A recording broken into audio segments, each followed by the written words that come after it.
Hello students, ਅੱਜ ਦੀ ਸਮਾਜਿਕ ਦੀ class ਵਿੱਚ ਅਸੀਂ 6ਵੀਂ ਜਮਾਤ ਦਾ ਪਾਠ 8ਵਾਂ ਪ੍ਰਾਚੀਨ ਇਤਿਹਾਸ ਦਾ ਅਧਿਐਨ, ਉਸ ਦੇ ਸਰੋਤ, ਇਸ ਦੇ ਬਾਰੇ ਜਾਣਕਾਰੀ ਵੀਡੀਓ ਰਾਹੀਂ ਲਵਾਂਗੇ ਅਤੇ ਜਾਣਾਂਗੇ ਕਿ ਸਾਡੇ ਪ੍ਰਾਚੀਨ ਇਤਿਹਾਸ ਵਿੱਚ ਕੀ ਕੁਝ ਹੈਗਾ ਸੀ ਅਤੇ ਕਿਹੜੀਆਂ-ਕਿਹੜੀਆਂ ਉਪਲਬਧੀਆਂ ਉਹਨਾਂ ਨੇ ਹਾਸਿਲ ਕੀਤੀਆਂ ਅਤੇ ਹੋਰ ਵੀ ਸੰਖੇਪ ਜਾਣਕਾਰੀਆਂ ਅਸੀਂ ਚੰਗੀ ਤਰ੍ਹਾਂ ਜਾਣਾਂਗੇ ਅਤੇ ਸਮਝਾਂਗੇ। ਸੋ ਹੁਣ ਅਸੀਂ ਪ੍ਰਾਚੀਨ ਇਤਿਹਾਸ ਦੇ ਬਾਰੇ ਡਿਟੇਲ ਵਿੱਚ ਪੜ੍ਹਾਂਗੇ ਅਤੇ ਸਮਝਾਂਗੇ।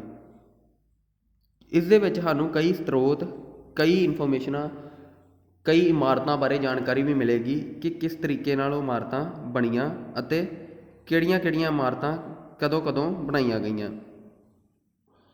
ਇਤਿਹਾਸ ਅਤੀਤ ਦੀਆਂ ਘਟਨਾਵਾਂ ਦਾ ਲਿਖਿਤ ਵੇਰਵਾ ਹੈ।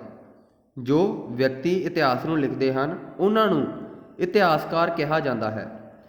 ਸੋ ਅਸੀਂ ਇਹ ਕਹਿ ਸਕਦੇ ਹਾਂ ਕਿ ਜਿਹੜੇ ਵਿਅਕਤੀ ਇਤਿਹਾਸ ਨੂੰ ਲਿਖਦੇ ਹਨ ਉਹਨਾਂ ਨੂੰ ਅਸੀਂ ਇਤਿਹਾਸਕਾਰ ਕਹਿੰਦੇ ਹਾਂ ਅਤੇ ਇਤਿਹਾਸ ਪੁਰਾਣੀਆਂ ਯਾਨੀ ਕਿ ਅਤੀਤ ਦੀਆਂ ਉਹ ਘਟਨਾਵਾਂ ਹਨ ਜੋ ਲਿਖਤ ਤੌਰ 'ਤੇ ਮਿਲਦੀਆਂ ਹਨ। ਹੈਰੋਡੋਟਸ, ਜਿਸ ਨੇ ਸਭ ਤੋਂ ਪਹਿਲਾਂ ਇਤਿਹਾਸ ਲਿਖਿਆ, ਉਸ ਨੂੰ ਇਤਿਹਾਸ ਦਾ ਪਿਤਾਮਾ ਕਿਹਾ ਜਾਂਦਾ ਹੈ। ਇਹ ਤਸਵੀਰ ਰਾਹੀਂ ਤੁਸੀਂ ਦੇਖ ਸਕਦੇ ਹੋ, ਇਹਨਾਂ ਦਾ ਨਾਂ ਹੈਰੋਡੋਟਸ ਹੈ। ਇਹਨਾਂ ਨੇ ਸਭ ਤੋਂ ਪਹਿਲੀ ਵਾਰੀ ਇਤਿਹਾਸ ਲਿਖਿਆ ਸੀ। ਪੂਰਵ ਇਤਿਹਾਸ, ਜਿਸ ਕਾਲ ਦਾ ਸਾਡੇ ਕੋਲ ਲਿਖਿਤ ਵੇਰਵਾ ਨਹੀਂ ਹੈ, ਉਸ ਨੂੰ ਪੂਰਵ ਇਤਿਹਾਸ ਕਿਹਾ ਜਾਂਦਾ ਹੈ। ਇਸ ਇਤਿਹਾਸ ਦੇ ਵਿੱਚ ਸਾਡੇ ਕੋਲ ਕੋਈ ਲਿਖਤ ਤੌਰ 'ਤੇ ਵੇਰਵਾ ਨਹੀਂ ਹੁੰਦਾ, ਸੋ ਇਸ ਕਰਕੇ ਆਪਾਂ ਉਸ ਇਤਿਹਾਸ ਨੂੰ ਪੂਰਵ ਇਤਿਹਾਸ ਦੇ ਨਾਮ ਨਾਲ ਜਾਣਦੇ ਹਾਂ। ਪ੍ਰਾਚੀਨ ਇਤਿਹਾਸ, ਜਿਸ ਕਾਲ ਦਾ ਸਾਡੇ ਕੋਲ ਲਿਖਿਤ ਵੇਰਵਾ ਹੈ, ਉਸ ਨੂੰ ਇਤਿਹਾਸ ਕਿਹਾ ਜਾਂਦਾ ਹੈ। ਇਹ ਇਤਿਹਾਸ ਜਿਸ ਦੇ ਵਿੱਚ ਲਿਖਤ ਤੌਰ 'ਤੇ ਸਾਨੂੰ ਇਨਫੋਰਮੇਸ਼ਨ ਮਿਲਦੀ ਹੈ। ਇਤਿਹਾਸ ਦੇ ਸਰੋਤ, ਜਾਣ ਬੁੱਝ ਕੇ ਜਾਂ ਅਣਜਾਣੇ ਵਿੱਚ ਮਨੁੱਖ ਕਈ ਅਜਿਹੇ ਤੱਥ ਆਪਣੇ ਪਿੱਛੇ ਛੱਡ ਜਾਂਦਾ ਹੈ ਜਿਨ੍ਹਾਂ ਤੋਂ ਸਾਨੂੰ ਮਨੁੱਖ ਦੀ ਕਹਾਣੀ ਜਾਣਨ ਵਿੱਚ ਸਹਾਇਤਾ ਮਿਲਦੀ ਹੈ। ਇਹਨਾਂ ਨੂੰ ਇਤਿਹਾਸ ਦੇ ਸਰੋਤ ਕਿਹਾ ਜਾਂਦਾ ਹੈ। ਕਈ ਇਮਾਰਤਾਂ ਅਤੇ ਕਈ ਚੀਜ਼ਾਂ ਇਸ ਤਰ੍ਹਾਂ ਦੀਆਂ ਹਨ ਜਿਨ੍ਹਾਂ ਨੂੰ ਆਪਾਂ ਇਤਿਹਾਸਿਕ ਸਰੋਤ ਯਾਨੀ ਕਿ ਇਤਿਹਾਸ ਦੇ ਸਰੋਤ ਵੀ ਕਹਿ ਸਕਦੇ ਹਾਂ।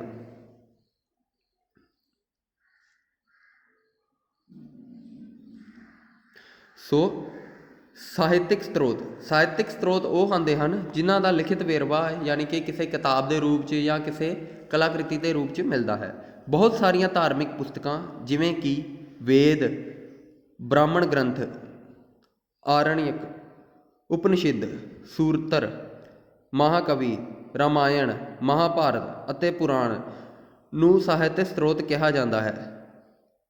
ਕੋਟਲੀਆਂ ਦੁਆਰਾ ਅਰਥ ਸ਼ਾਸਤਰ ਨਾਂ ਦੀ ਪੁਸਤਕ ਲਿਖੀ ਗਈ।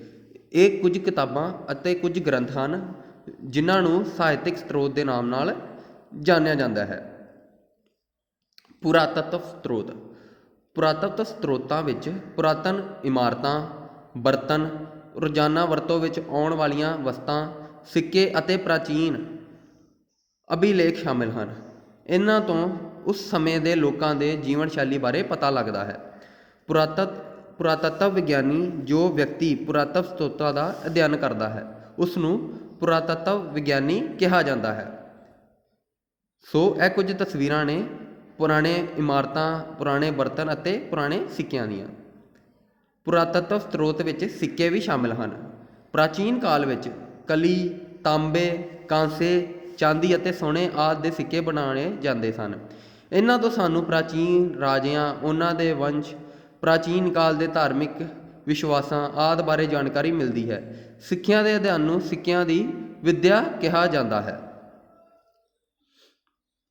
ਉਸ ਤੋਂ ਬਾਅਦ ਨੇ ਸਮਾਰਕ।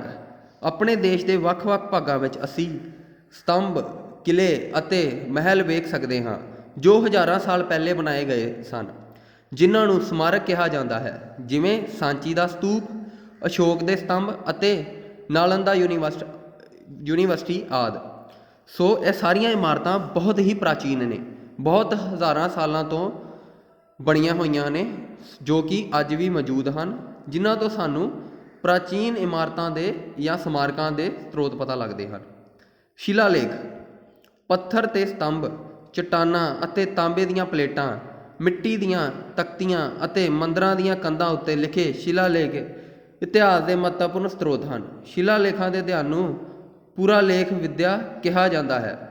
ਸੋ ਅਸੀਂ ਇਹ ਕਹਿ ਸਕਦੇ ਹਾਂ ਕਿ ਸ਼ਿਲਾਲੇਖ ਉਹ ਪੁਰਾਤਨ ਸਰੋਤ ਹਨ, ਉਹ ਪ੍ਰਾਚੀਨ ਇਤਿਹਾਸ ਨੂੰ ਦੱਸਦੇ ਹਨ, ਜੋ ਕਿ ਪੱਥਰ ਦੀਆਂ ਇਮਾਰਤਾਂ ਦੇ ਉੱਤੇ ਕਿਸੇ ਇਤਿਹਾਸ ਬਾਰੇ ਜਾਣਕਾਰੀ ਸਾਨੂੰ ਦਿੰਦੇ ਹਨ। Thank you.